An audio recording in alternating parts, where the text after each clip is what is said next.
If I could persuade you to believe what tonight I hope I will try to, your entire world would change.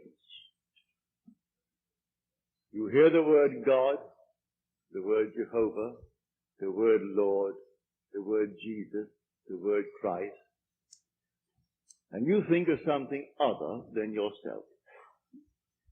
One that is greater, one that you would worship. Tonight it is my purpose to show you that God and the I of man are one. When you say I am, that is the God of Scripture. Confined as you are, you think, how could it be? God created the universe and sustains it. And here I am, like a little worm, 10 years, and then I vanish. But now let us turn to Scripture. We turn now to the 16th chapter of Matthew. And the question is asked of the disciples, the followers, those who have heard him. And he said to them, who do men say that the Son of Man is? And they reply, well, some say John the Baptist, come again.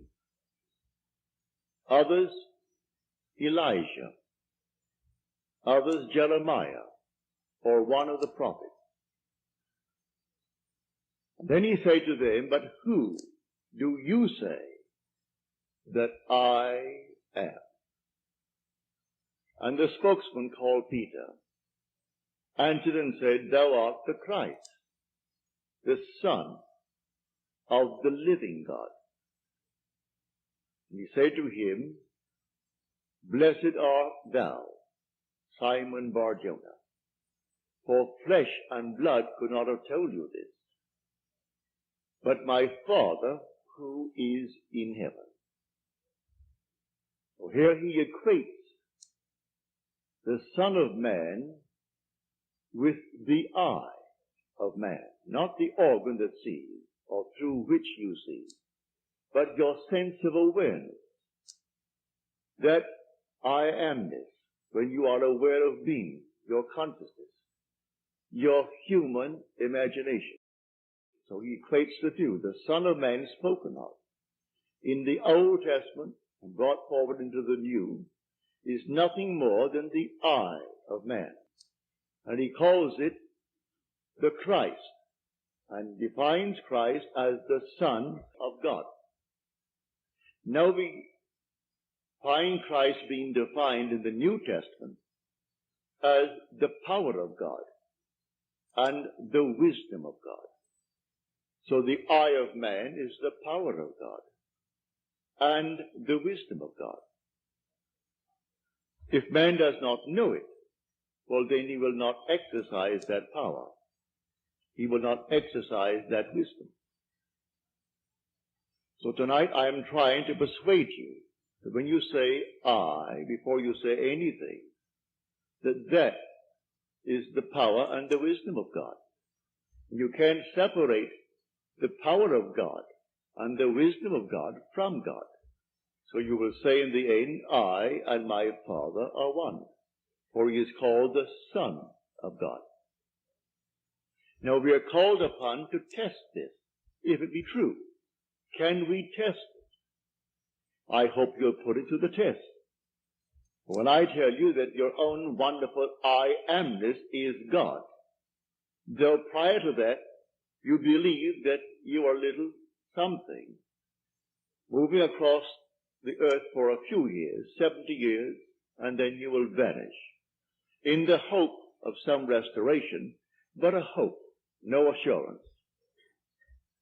But now I'm going to tell you that you really are God.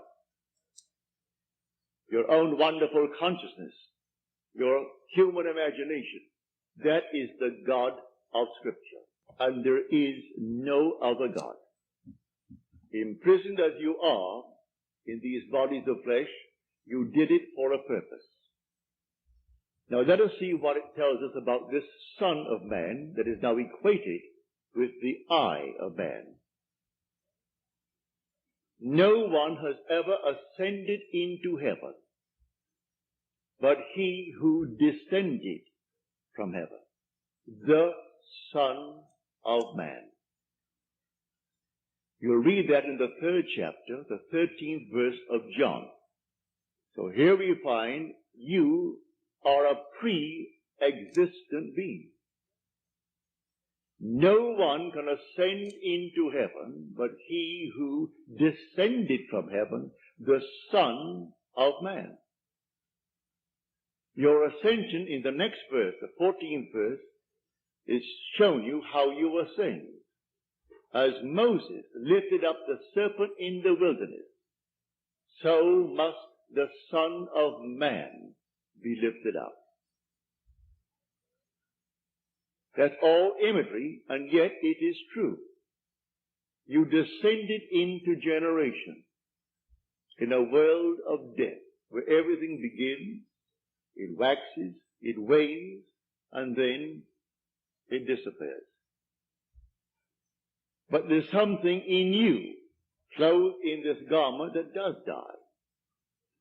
That is pre-existent. And its home is heaven, which is harmony. You gave it up completely. You aren't pretending that you're a man. You descended into man. You became man. With all the weaknesses, all the limitations, all the restrictions of man, to experience this world of death and decay. There will come a moment in time that you will ascend from this restriction, taking with you the experience that is yours because of this restriction. And you will ascend in the same manner that Moses lifted up the serpent in the wilderness. That was an adumbration. That was a foreshadowing. You will rise from the base of your spine, up your spine into your own skull, for heaven is within you. And you will rise like a fiery serpent, without any loss of identity. The form you wear, I hesitate to describe it. I will tell you that your face is human, your hands are human, your voice is human, but do not ask me to describe the body that you wear. It's infinite power, infinite wisdom, and yet it is a form. You are that fiery being that descended, not because of anything that was wrong when you descended. The fall is not because of any mistake on our part. It's a predetermined plan to come down into the world of death and decay and overcome it. If coming down, wearing these garments, we knew who we were, pretending that we were men, we could not accomplish it. Any more than an actor on the stage, pretending that he is Hamlet, can actually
play their part.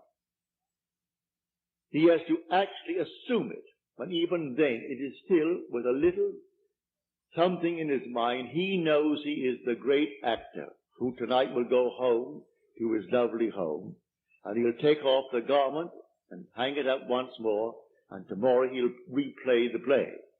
You don't do that in this play of God. You don't take off the garment.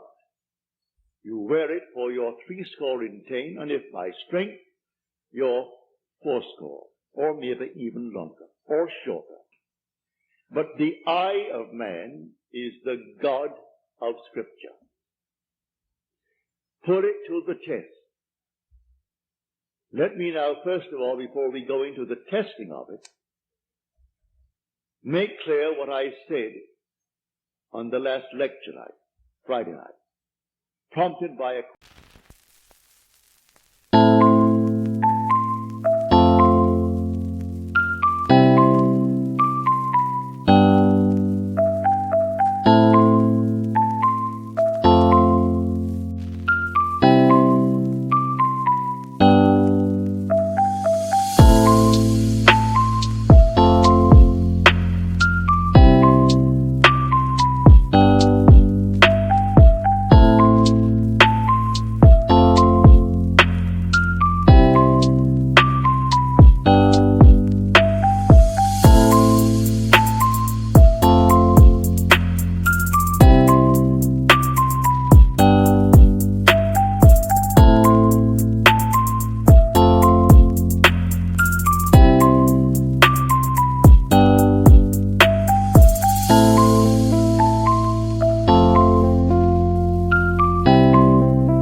question that was asked here.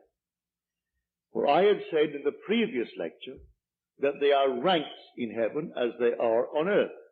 For this is only a copy. Everything here is a shadow. It's a copy of the eternal realities. And in the 12th chapter of 1 Corinthians, Paul describes the 8 ranks. He does it many times, but he never changes the first 2. The first is always the apostles. The second, the prophets. The third, the teachers, and then he goes on.